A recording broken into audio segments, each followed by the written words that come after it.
I can't believe that's their real name. What do you Is mean? that their real name? Well, Very we'll keen. find I out. like that though. That was Yeah. a cool. That was a cool nice mellow little bit. beat, Who is it by, Smith? Oh fuck! I'm going to pronounce it. It's clearly a Dutch name. Gred van de Kunt. Yeah. Gred van der Kunt. T-Y-U-N-T. I don't know. I feel like it's a troll. If it is your name, know that word in other languages is a nightmare. They probably know already, and I have been minefield. told. Struggle broadcasting. They Gred. also, yeah, definitely. Thanks, Gred. Not Greg. No, Gred. no regrets. No regrets. Thank you, and welcome to the Hat Chat Podcast, episode 95, with your hosts, Chris Trott. Ross Hornby. Alex Smith. Wow, There he is. the tension was really building Wow, on that one. Was that loud? There's quite a lot of latency, yeah. Brain latency. Nah, I don't Yeah. believe it. Thank you to Gred van der Kunt for your incredible fingal. There's a longer version at the end. And also, if you want to send your fingal in, much like Gred did. Gred did. Yeah, big Yeah, Gred. you're nailing it. Yeah, You didn't Gred. have any regrets. You say it like you're used It's to the that same name joke. already, Trot. Yeah. Are you gonna Same joke, yeah. gonna name your first child Gred? Tempting, actually. Yeah. I'll write that down. Yeah, wow. That'll go on the Okay. fridge. Right. It suits a cat's name. You could name your cat Gred. Or maybe Kunt. Come here, Gred. Yeah, Maybe I'll name him Kunt. Yeah, Kunt. Just go for... yeah, call him a Kunt. Or maybe Der Kunt. Den Kunt.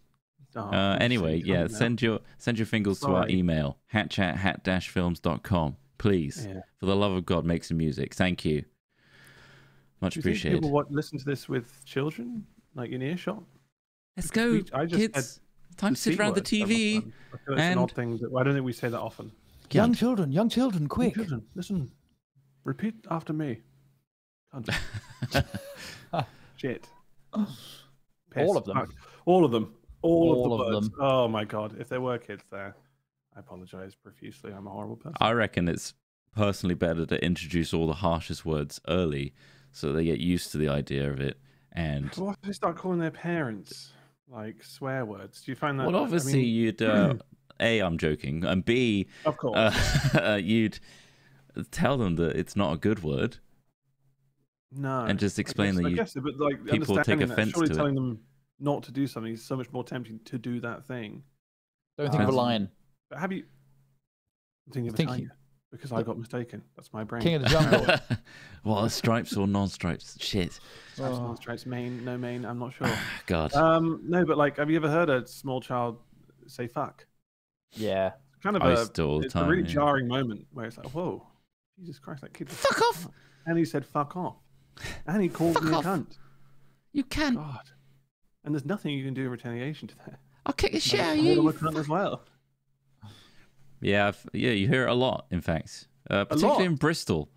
Really? Yeah. Haven't seen any- There's a lot of unruly kids in Bristol. Certain areas of Bristol. The area I'm in. Right. Lots of Oh them. God. Okay. Yeah. Yeah. I have to go out with like shin pads on, full hockey mask, and just ward them off with my hockey stick. And they're all just shouting "fuck off" in like a chanting just- kind of way, Fuck off. surrounding me. Fuck off. That's Um, really. Yeah. That's fair which enough.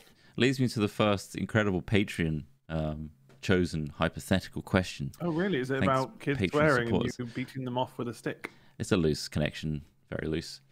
Okay. So, if you were a farmer and you learned that all the animals were plotting against you, how would you gain their trust, and which animals would you appeal to first? Say you've got the whole menagerie of Oh, generic yeah. farm animals. You got your chickens. You might even cows have a there. couple geese. You got cows. I sheep. feel like Amazing. no matter what you say, unless you're a farmer that is either that's not killing the animals for me, it's a bit of an uphill battle, isn't it? Because anything you say is just going to be, well, no, you aren't going to kill me at the end of this, right? And it's like, yeah, and we're going to eat you. I don't think you could, but let's pretend that that's not the case, and instead maybe they're a dairy farmer.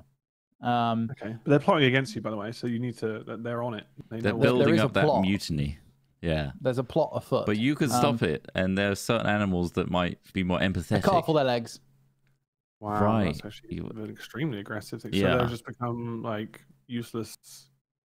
Not lump useless. Where they're just, well, yeah, but like they're not going to get the exercise they need, so you may as well just put them all in cages. What do they need exercise then- for? They're dairy cows. Well, they Healthy need milk. to Feed it's a them, milk healthy- them. Feed them, milk them. You just want to keep them in the thing constantly milked until they're dead. Yeah, I'll build a structure that is like just large enough for a cow body. Mhm. When you cut the legs off, you slide the cow in. At the back, you've got Slide a that like goddamn poo cow, chute. Jesus Christ. Poo chute, which goes outside to I don't know, grow crops. Mhm. Crops grow, and then I feed the crops to the cow in a box. And then at the bottom of the box, there are the little suckers, which just Constantly. constantly sucking away. I'm starting to think why they would start to rise up against you. Oh, I'm going to it's- really give him a reason to hate It me. doesn't sound like he's trying to win them over. He's just No, trying to you're make not it work. appealing at Work all. worse. How would you guys win the animals over? Give him treats? That's it. That's how I win my dog over. You just give him treats. You want him to do something, give him a reward. There's a reward system involved. However, I don't know how that works en masse with a lot of animals and a lot of different animals. See, when but I yeah, heard it's- this question, I was kind of picturing kind of Babe Chicken Run, where Yeah. I would literally sit down and talk to the animals. And Oh, really? like, Okay. Right. okay, That's okay. I thought I'd turn to you first, sheep, because I know you've got it pretty easy and you're pretty good. And we've got a good relationship, you and us. But the other guys, they're rising up against. And I thought maybe you could just have a word with them. Being a sheep, I won't shear you this year. How about that? You know, maybe do a little They like- bargaining they chip. like- Well, if they you want like to be being sheared, sheared. I'll Have you shear you seen twice. sheep that I'll haven't shear you been twice. sheared? You know, this Twice. is the kind of back and forth. This is the deal we're trying to make here. Let's meet in the middle. So yeah, Do you I ever think wonder what language an animal would speak. Would it just speak the language of the country it's in? you've seen Babe, would it- right? I've seen Babe. It's Yeah. bar It's around the whole you. mixture of. All English. of, It's all and also this rhyming thing I was songs. wondering last night, which isn't necessarily related, but do the dogs have like they left-handed or right-handed? And is there a way to find out? Because I feel like Murphy leans on a specific angle in a Right. certain way, more so on his left arm than his right. Not that their arms are all legs, of course. I just wondered if that's something you've ever pondered. Do you walk him on a particular side of you? I do walk into on the right hand side. I'm right-handed, so I kind of Do you think you're just building up he's strength on one side? Maybe, yeah. One of his arms is stronger than the other. I don't know, but surely they have a preference. Is it just kind of like they would rather go left than right, or whichever? Do you notice that when I you mean, do it's an interesting idea. Yeah. I guess, like for us, Does it our matter? Does it matter, does it? handedness is kind of more important because we use Yeah. our hands for much more complex things. Mm. Like, think about what a dog uses a paw for. We could use our left hand or our offhand Yeah. for that. You know, like they don't do very complicated things, so I don't think it's as important. Yeah. I would guess. But maybe. I Sometimes mean, he they're reaches under probably the sofa with an arm. Maybe I should. I'm going to monitor him and try and figure out. yeah, series of which tests. hand he is. You do it at home too if you've got a dog or a cat. Okay. Well, Keep. I'll do According to the that. largest ever study of canine handedness, most dogs are right-handed. Okay. Male dogs are more likely to be left-handed than female dogs, and younger dogs are more likely to be left-handed than older dogs. Someone's had Question this being question, answered. Ross, and executed a study. Good. The largest ever as well. largest ever study. They were big before, but this one was gigantic. What this are we one was huge. what are we gaining from knowing Knowing this, the I don't know. handedness, the Well, poorness come on. It's I of more a think just- dog? It's pretty obvious. It's how many pairs of left-handed scissors to make for them. Exactly. You know, That's a you really need good point. market. Yeah, You need market data to know how many pairs of left-handed scissors to make. it's a very. I Good mean, you point. say that. Yeah, I guess it does matter for humans more. We have Mm. actual hands and we do stuff with them. But I just was wondering if anyone's ever done that. And Ah, it's clearly, an- it's been thought about, and there's been a study. So yeah, nice. Do you reckon birds are left or right-winged more? Oh gosh, I don't know. Let me Google that as well. Are birds Do they have one left or- stronger arm, which they kind of like left kick or off right with? winged, and But what you'd about think their they need feet? to go together. Left or right footed as well. Don't forget that. So Yeah, the vast yeah. majority of us are right-handed. Trot, you freak. Do birds And Craig. have handedness too? Indeed, they do. Craig Birds show it by the foot they use, the eye they look out of, and the crossing of their bills. That's how you tell which handedness I love that Tends to there's be more left-handed. info on this than I ever imagined there would be. That's impressive. Well, you got train spotters, and you've got other people that are obsessed with certain things like dogs, cats, and birds. Some of them, work for National Geographic and do well out of it, and others just really want to find out which wing is the dominant wing on a bird. And do the biggest study yet. A certain direction as well. So, like, a dog can only turn left, so it always turns round fully to go right. Not an ambi-turner. Not an ambi-turner, just a... Yeah. Interesting ponderings, but yeah, I would use the left-handed, right-handed situation to get the animals on my side.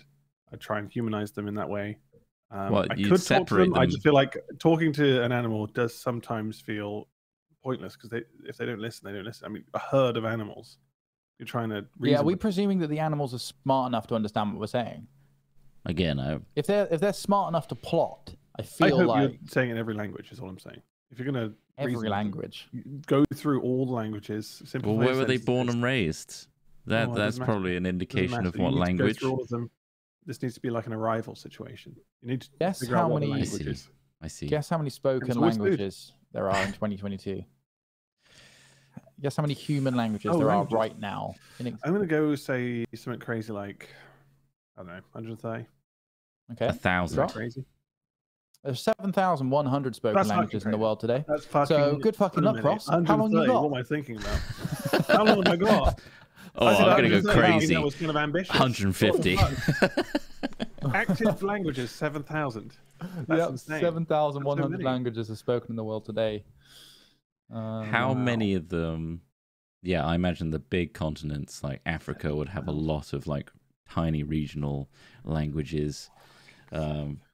Yeah, of course. Yeah, I mean, there is going to be elements of that, definitely. I mean, to be fair to you, Ross, if I saw it before I got to guess, and I definitely wouldn't have guessed 7,000 either. Yeah, that's a lot of languages.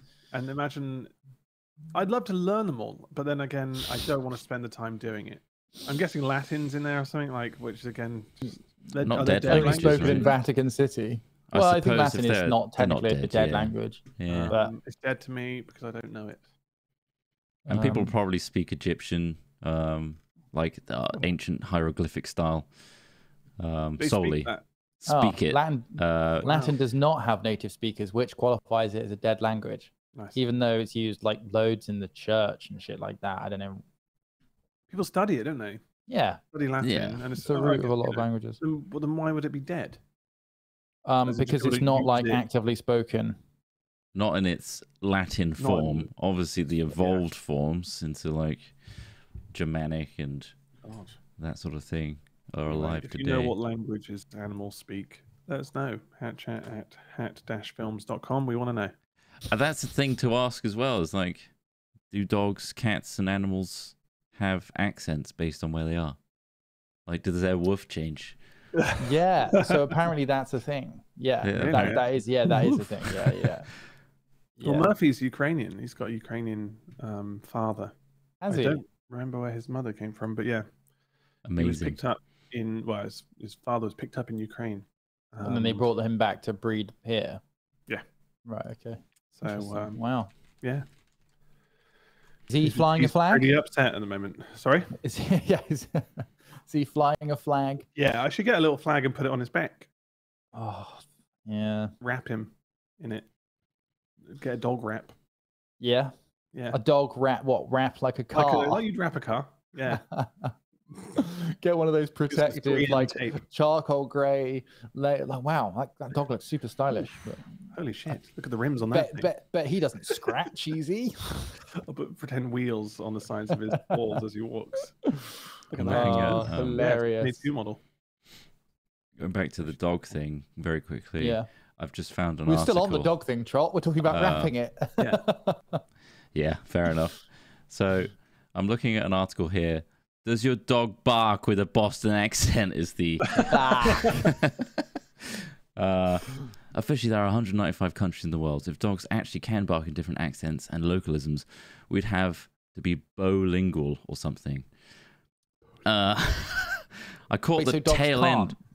I caught the tail end of a conversation on radio talking about the fact dogs do growl with regional accents.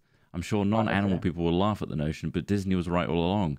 about Lady in the animated film Lady and the Tramp. Researchers have found that aristocratic dogs have more of a posh accent when they bark. Bark.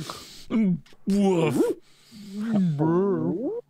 Apparently, it's true that dogs indeed do have regional accents because their owner's speech and language influences the way a dog vocalizes. That's nuts. They try and imitate. Does that count? Her little bark? What's that? Mochi did a little bark. Would you consider that being based off of the way you speak to her? I would really hope the howling isn't. If you've heard Mochi, whenever there's, well, not whenever, but if she really likes some good ambulances and police cars zooming past, she will join in the chorus. Would that work if you literally had it on the TV like a drama show or something? We've tested it with mobile phone, like police siren montages, because people do that, of course. People are doing montages of all the police cars they spotted in the week, and that's just surprised. Candy for dogs like Mochi.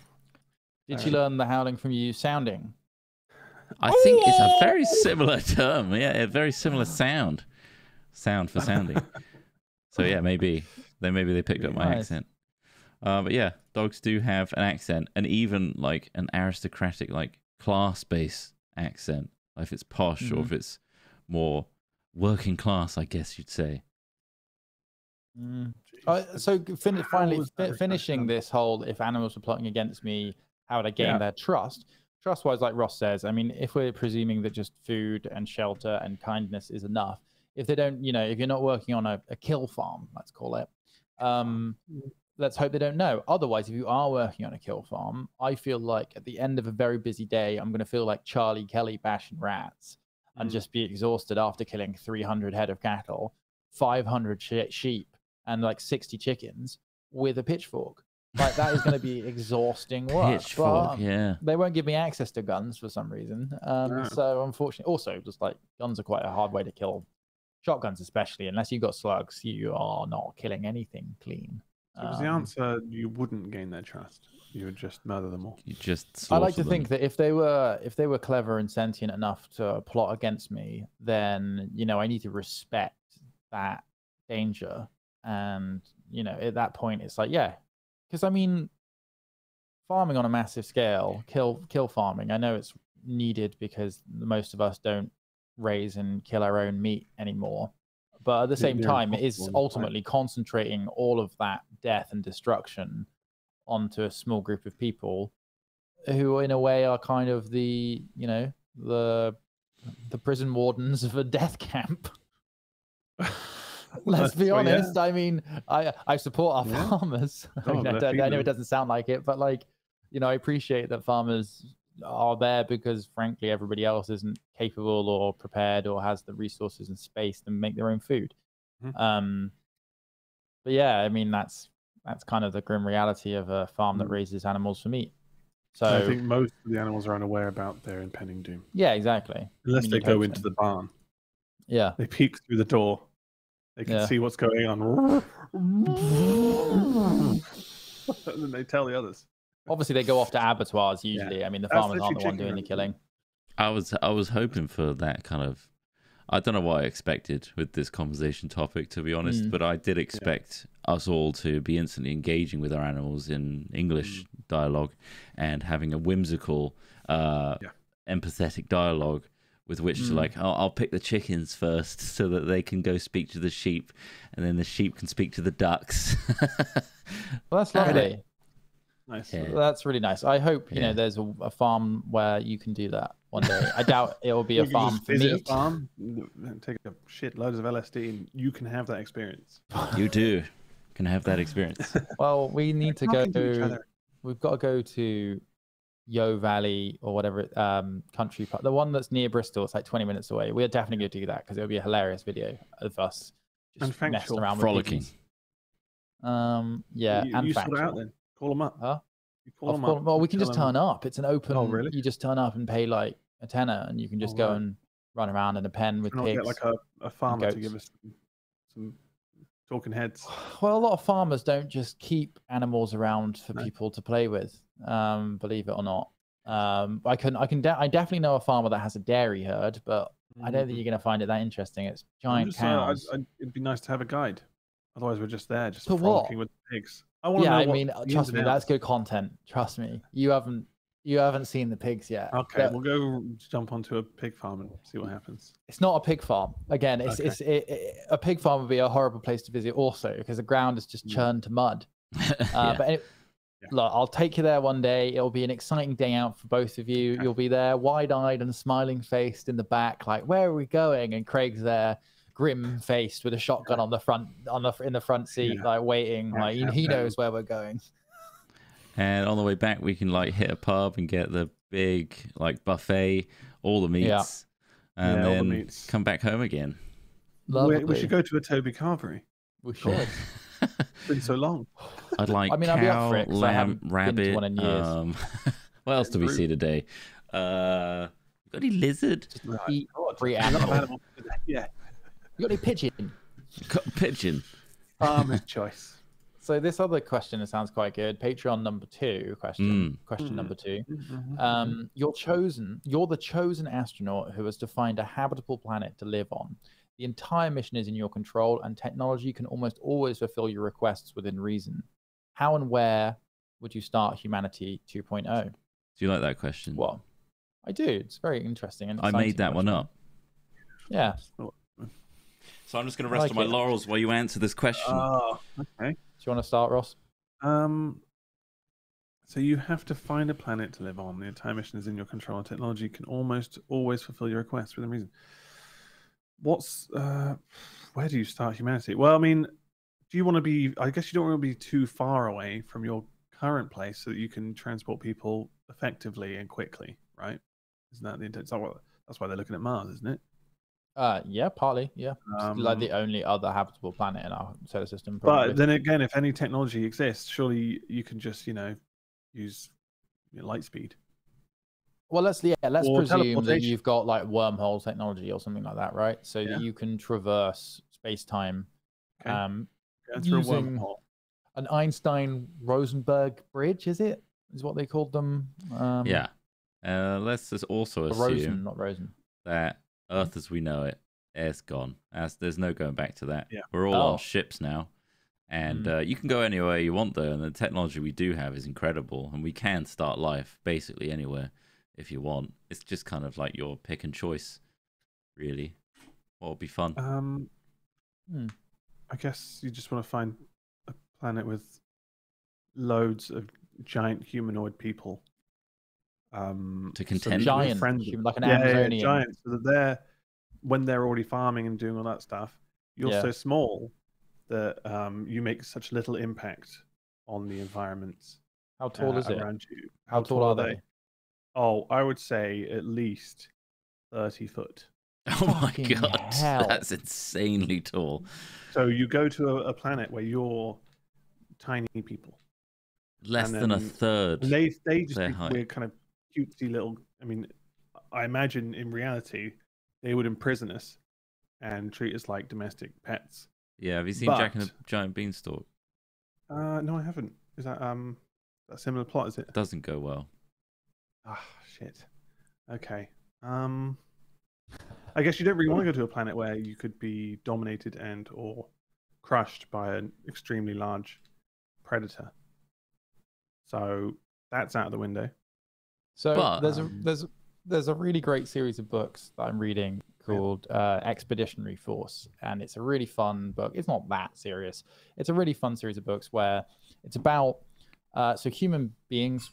It's a regular planet. We're in Earth, modern day, and one day a species of aliens invades.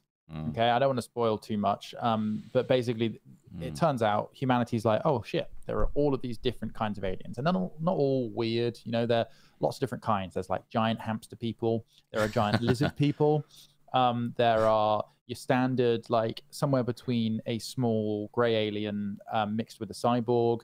There are like cat people. It's a really cool series, right? Expeditionary Force. But anyway, in that the human beings managed to capture a starship, and it's about them going through like the galaxy, now that they've got access to this ridiculous technology they barely know how to use, but they get to go through the world and they have to try and stop humanity being wiped out by all these different alien species they've just found out exist. But they visit planets quite a lot, and all of these different planets often have different effects. So like usually there's more or less gravity, and how that affects the human physiology. And you're saying, so it made me think, like with you saying that you've come to a planet with people who are 30 feet tall.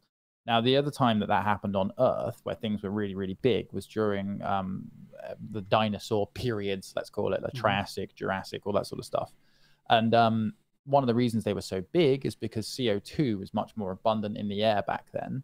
So there was abundant plant life, which meant that lots of herbivores could eat and eat and eat and evolve to become bigger and bigger and bigger, right?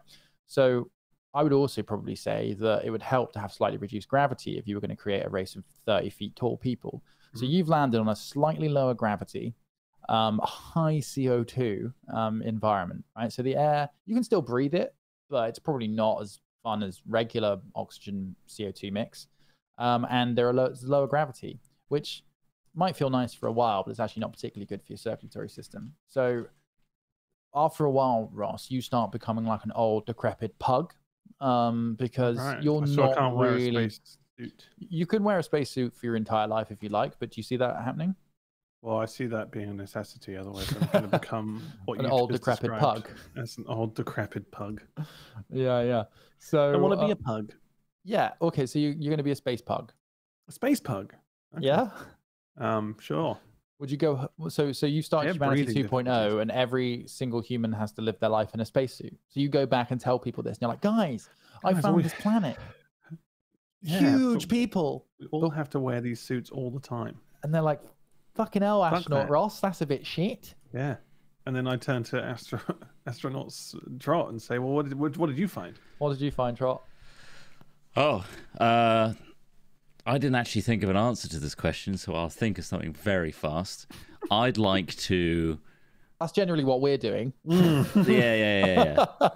I didn't use any of that time to come up with anything as well. No. Right. You might have. I was engaged in the 30-foot tall Of course. existence, and also the fact that Smith knew that there was elevated levels of CO2 in the dinosaur era.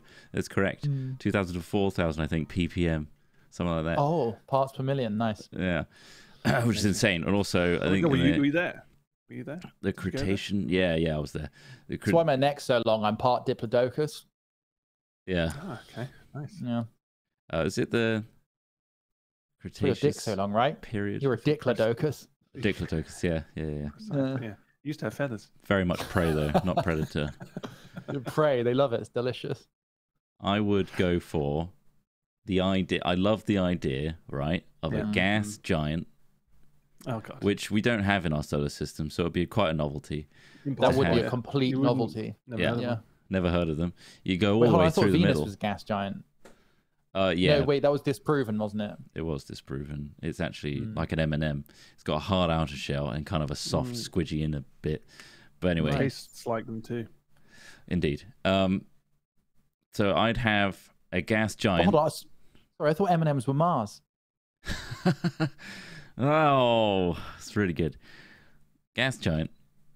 2 suns, because fuck it. Let's have 2 suns in our sky. That's awesome. Everyone is on floating. Does that mean it's always sunny? Nice.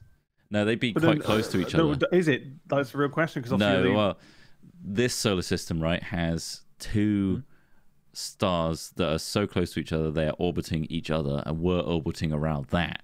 What the? Is that called a binary? A binary star system, yeah.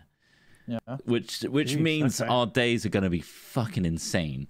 Because I think the pull of 2 stars, and also they would throw off a general I assume a circular orbit around the sun. Sometimes you just fling off and come back. Who knows? Either way, you're on this gas giant, and everyone's on balloons. On balloons. Yeah, balloon platforms. The game. On them. Balloons TD. Everything is suspended by balloons, like hot air balloons, but to the maximum. The thing is, again, you are essentially just surviving on ships. I think it sounds cool. And it'd be amazing to see it for sure. I love the idea of the balloon cloud cities. It's a very cool concept, but it's somewhere you'd want to visit, not live. I feel because balloon planet. All right, fine. Balloon. That's our Balloon. tourist trap, shall we say? Yeah. Yeah. Because the Yeah. gravity is yeah. insane. It's actually really hard to leave. Also, the temperature's right, soaring, so like life expectancy really plummets on the balloon planet. Yeah. Anyway. What are the balloons made from that they're withstanding such heats?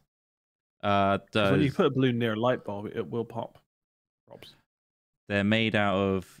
We've managed to harness water bears as a material. Oh, okay. It's material.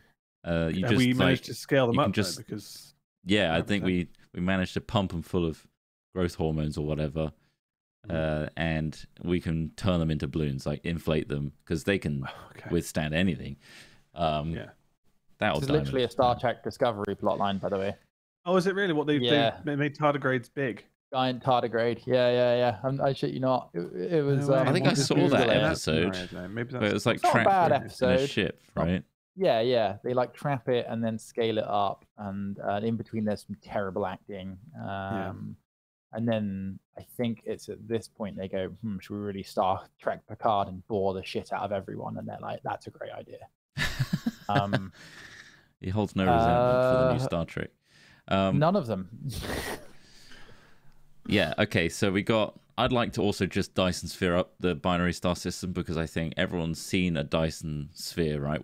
Which is where you harness the entire energy of the sun by surrounding it in solar panels, essentially, that you then beam back to the planet you're living on. And then after that, you could put a big rocket on the Dyson sphere and then move the entire solar system where you want. That also sounds pretty cool. That's a very big rocket. Long-term plans. I'm thinking long-term plans, but we've got the balloon planet system. I'd like to tether that to the nearest like Earth-like planet, like physically tether it, so that we have like a horizontal space elevator coming out of the nice planet to the tourist balloon planet. So if we can get working on that, that'd be awesome. I like that you're making like this whole solar system. That is pretty cool. Yeah, and we can just shift it around. Oh, right. You can just move with wherever. the big rockets on the binary star system. Just move it. Where do you want to go, guys? Andromeda? Fine, let's go. Sweet. Okay, let's go. There was a setup where you were in a giant, essentially a hamster ball, and you had enough food to survive until you perished in your late 90s, let's say. But you were fired from a giant space cannon just into space. And you could travel millions of miles. How fast in are your you lifetime. going? Like fast. speed of Well, I light. don't know what's the maximum a human body could take. I guess that's the hard to current tell, limitation. It's acceleration that's the killer, not speed. Yeah, So if we if could you build up to that gradually- speed, it'd be fine. Like relativity. Okay. Space travel is really interesting, and the whole idea of like how to maneuver through space. You need to be going. Would you take insanely that fast. opportunity? Would you be like, wow? It'd be can really fired boring. into the- Fuck no. Well, yeah, you could have exactly. an You wouldn't iPod. see any. It depends on how fast you're going. Let's say you're going 2005. just below the speed of light, which is like the fastest theoretical speed you can go without like wormhole technology. How long would it take to leave our solar system? Basically going becoming the your own speed of light. personal Hubble telescope where you're just being launched. Yeah. It'd take nearly You'll never 2 touch another planet. years. It would to reach the outer boundary of our solar system if you were traveling at the speed of light. So, I mean, it'd be cool. I mean, I think that is about the minimum speed. But how long would it take to get up to the speed of light without killing a human being is another factor. So basically, Ross, no, I wouldn't take it because chances are you're just going to be drifting through empty space and then you'll die.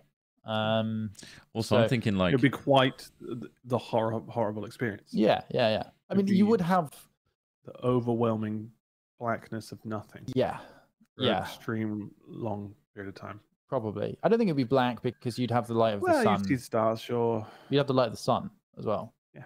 As long as you're not it's not occluded by like the Earth or the Moon. Well, but there's barely anything for that sun to hit in terms of you'd just be looking at bodies and planets and stuff that sun is hitting. Everything else is a vacuum, so it's all blackness apart from you might be able to planets see and the other stars. Other orb further ahead because they were fired like. Oh, you did a few. There's a train all of these people. Yeah. There's a lot of them just being fired. Hey! Like marbles. They're far away enough. You can't hear each other because there's a vacuum of space. Obviously, can't even wave. You'll never meet them. You'll never see them. constantly for the rest of your life. And you don't know if they're You'll alive never or meet dead as well. Yeah, no. You could be like behind a corpse. You never know. That's Yeah. horrifying, Ross. I'm gonna say no on that. Don't think I'd I'd do like it. to see that film. Yeah, that if is they made nightmare fuel. Buried, they should make that film. Dying slowly in space. Dying slowly in an orb in space. Do as you think? desperately try to communicate with the orb in front and behind? Do you think us ejecting bodies, right? If we start doing that as like a service, like Yeah. the land is getting filled up with bodies from burials and cremations. Your body's... We've got this alternative solution to railgun bodies into the outer atmosphere and beyond. Do you think that's detrimental to this planet? Because essentially, other than satellites and NASA stuff and space agencies, we haven't really taken material and left it outside of the planet. It's always been the same material and energy supply in Earth. And by removing bodies, which are carbon bodies, out, are we imbalancing the planet by doing that? If you get to a certain amount of bodies ejected, I think it's still probably quite minuscule on the scale of the planet. but if you kept doing it, I think if you maybe. kept doing it, the best way to do it would not to be fire them into space. Human bodies, anyway. Any form of organic material, you need to add it back into the ecosystem because there are systems in place on Earth to do that. Everything is a cycle.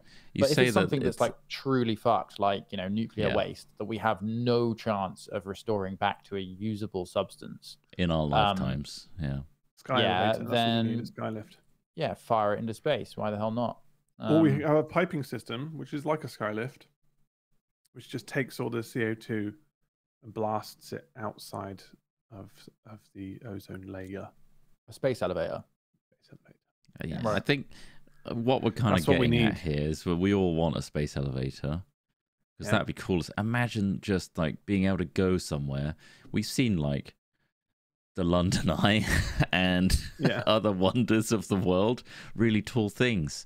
But imagine seeing something that literally just keeps going off into space. That would be an incredible sight.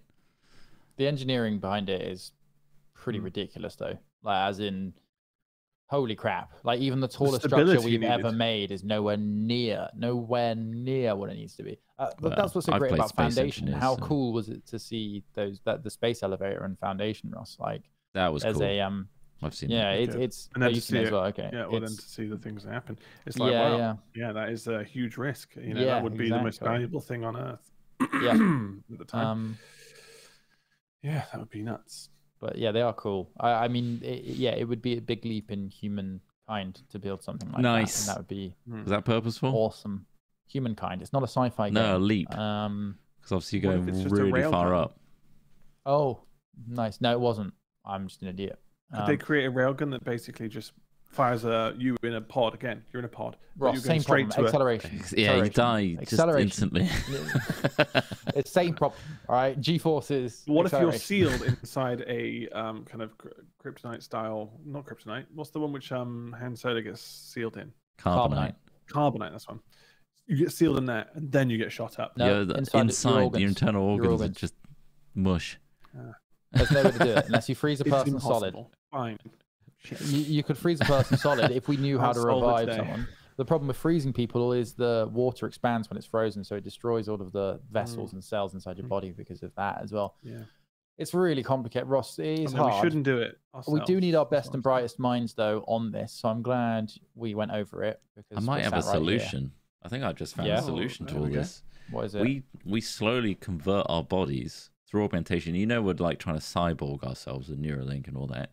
And we've seen dystopic futures like Cyberpunk where we slowly take over pieces of our bodies. Have we decided, have we thought about going organic with it? Like replacing all our stuff with diamond? All our stuff? All our bodies, like diamond people. I don't know how that's... I mean, diamonds are quite rare. So like a really... That's not true, Ross. Is it not? No. They're not rare. You can get a lot of diamond. You can get lots of diamonds. So why is you can also synthesize it? Scarcity for it's a manufactured scarcity. But then also we can manufacture diamonds quite easily now because it's essentially a diamond is just carbon. So you could create a building out of diamond, and it would cost not much. Is that what you're saying? I mean, I'm just you said it's not rare. It's just I'm saying I feel like it would still be a lot of money. Yeah, it's not as ubiquitous as concrete. Yeah. But like diamonds are not particularly rare. In fact, compared to other gemstones, they're the most common precious stone found. Generally, the cost per carat of a weight of a gemstone is based upon the stone's rarity. The rarer the stone, the more expensive. But they only compose a tiny fraction of the Earth, sure. But I mean, yeah, maybe we could build a diamond house. Do you want to build a house out of diamond? As soon as we're a multi-planet species, right, which is like the next 5-10 years, right? There are planets in our solar system that have a wealth of diamond. So yeah, and asteroids. It's basically just made under pressure, right? It's carbon under pressure creates which is why I think is a perfect substitute for skin. And then we can get railgunned anywhere. Yeah. And then we just put us in a railgun. We're sending the diamond people up. We don't need railguns. We can just use those circus cannons. That's true. They go about the same velocity, don't they? About the same trajectory. Nice. Yeah. I think we solved the whole problem there. We've solved a big problem. We've got novelty ideas for NASA if they want to take humanity somewhere else. Not novel, novelty. Novelty ideas, yeah. Because they're a joke. Have we seen any planets with 30-foot tall people inhabiting it? Yes. There's a man made of diamond in a suit walking around. Diamond Man. Brilliant. Well, we're at the 41-minute mark already with all these incredible hypotheticals. Is there any funny news out there, Ross, or is there nothing funny? There's a couple. There was an interesting one about pilots were going to do a plane swap in midair. That's apparently happening on Sunday. So it's not actually happened yet. A plane swap? Maybe it's something we save for the next one. I'm not sure. Jesus fucking Christ. That sounds nuts. But the plan is, it says, all eyes will be up to the skies above California on Sundays. Two cousins dare to accomplish a never-before-seen air stunt. Luke Akins and Andy Farrington, longtime pilots, skydivers, and members of the Red Bull Air Force aviation crew, will attempt the first plane swap, where they will fly their planes close together, put them into a nosedive, and then skydive into each other's aircraft for making a safe landing. Literally GTA. That's crazy. Like a stunt in Battlefield or something. I mean, props to them. Like, it's crazy, and I'd love to see it. I do, however, really not like the shit-eating statement they made about it. It's the pinnacle of my career, and my goal is to inspire the world and show them that anything is possible. You can set your mind on something that at times seemed wild, crazy, unattainable, but through ambition and creativity, you can make it happen. And a shitload of money. I'm doing it because money and it's fun is what they should have said. I mean, I'm sure this is insanely fun. To get people a hold of a plane that you could also know that you're basically sacrificing, because if you don't get back into that plane, that's going into the ground. Or, I hope they're doing it somewhere where I'm sure they will. It can just land. Yeah, it'll be over a huge desert or a area. Sea. But you're right. Yeah, it's going to take a lot of, and also the training they need to go through. Apparently, they were inspired to do the stunt 22 years ago. So holy crap! It's taken them time to prep. Red Bull has finally got enough money that they can just crash planes into the ground. I know, right? They've had money for a long time. Oh yeah. In the F1 alone. F1. So that's happening. On Sunday. So if you check that out, you might be able to see if it actually happens. I'm only just found the story, so I'm actually I'm interested to see how that goes. Does. I mean, it sounds amazing. Red Bull. I mean, Red Bull. The people that Red Bull pay do crazy stuff. And it's crazy to see it, and it's exciting. I don't mean to share. I just I'm a bit tired. I think everyone is getting a bit tired of like people making these very corporate kind of like it's gonna be I want to inspire people out there so that when they get on a bus that they can't really afford and have to go to a job they hate and come home and eat food that's shit, they go no, because I saw a guy jump into a fucking plane. That's going to inspire me for the rest of my day. It's like, fuck off. It looks cool. It's fun. Lucky you. I suppose it's hard. Yeah, it's hard to get the tone for everyone. That's the thing in that sense. It's just like, because obviously, I don't know, for them, I don't know. Yeah, obviously they've got ambition and creativity and stuff. But yeah, like, so when anyone can do it, it's like, well, no, that's obviously not true, is it? That isn't true. I'm not going to try and get into jumping out of planes and landing. And jumping into another plane. I reckon it's not one of my goals, but had an opportunity to do it. Unfortunately, it fell through. Yeah. I reckon at some point we will do it. I hope. In terms Well, I of, hope we I don't really want to bungee don't. jump. I was dreading that. I don't know what it is. There's something about jumping out of a plane that really unsettles me. I'm not sure what it is. I think jumping put out my of a finger plane on is less dangerous than diving. You reckon? Probably. I think like you overcoming the worries you had about diving down deep, and it is quite a Yeah. sketchy thing to do. Yeah. Like but that. I think swimming. I would rather dive. Well, I did dive. I would rather dive than jump out of a plane. But Okay. maybe I'll get into the mindset where jumping out of a plane feels like something I desperately want to do. Yeah. Maybe it'll take you we've got 20 people in years. our chat that are That's what saying their 22 job makes 22 them want brings. to jump out of a plane. Yeah. Oh. Maybe you just need more motivation, Ross. Instead of creativity, just depression and a need to escape. Read all the negative comments about myself. Don't worry about the parachute. I'm ready to jump. Don't worry about it. I'm ready to go. Yeah. I should just leave that there. I'm fine. Bye. Yeah. Yeah. Didn't even give him a cannon. He's gone. And also, we'd be able to get out there, get some footage, and prove that the Earth is flat, even right up there. Finally. It's still flat, guys. Still up. B.O.B.'s here. I'm looking B.O.B.'s all the way around, and it's all flat. Yeah. It's all flat as far. No dragons, though. I'm surprised. No dragons. They're at the hiding. edge. They're sleeping this time of year, I think. Sleeping on the edge. Cool. Well, Well, but what a crazy stunt, though. Yeah, I mean, it'd be yeah. crazy to see. Maybe, next Friday we should tell everyone what happened. Catch up on that and see what happens. Yeah. Cool. All right. Well, Maybe, yeah. Unless it's a complete disaster. Good luck. Good luck to Not them. funny news. It's horrible, dark news. It could be good or bad next week. We'll find Two out. cousins pound their bodies into the ground and They fight. hit each other and spin off and smash into the Major motors of the disaster. plane. Yeah. Can you imagine? Stocks They plummet for Red collide. Bull, much like the two bodies did in this plane swap. Oh God! They collided and went into the props, which Yeah. knocked the planes off course, which The most smashed into a busy visceral motorway experience. and killed 400 people. Yeah, well, there's nothing like watching it live. So that's happening. Also. Yeah, that's true. Yeah. Holy shit! Whoa! I saw the whole fucking thing. Shit. I'm traumatized. Anyway, Oh my God! if you would like to be traumatized as a unison, maybe consider joining our Patreon, patreon.com/chatfilms, Yeah. where you get to choose the hypotheticals of the week. Wow, one accolade. And also have that warm, fuzzy feeling in your heart that you're supporting 3 white men in England, allowing them to do their podcast every week. That's nice. Yes. And if it entertains you Maintain in the some way, status quo. yeah, Don't smash the patriarchy. yeah. Woo! Please. No, my patriarchy is delicate. Please.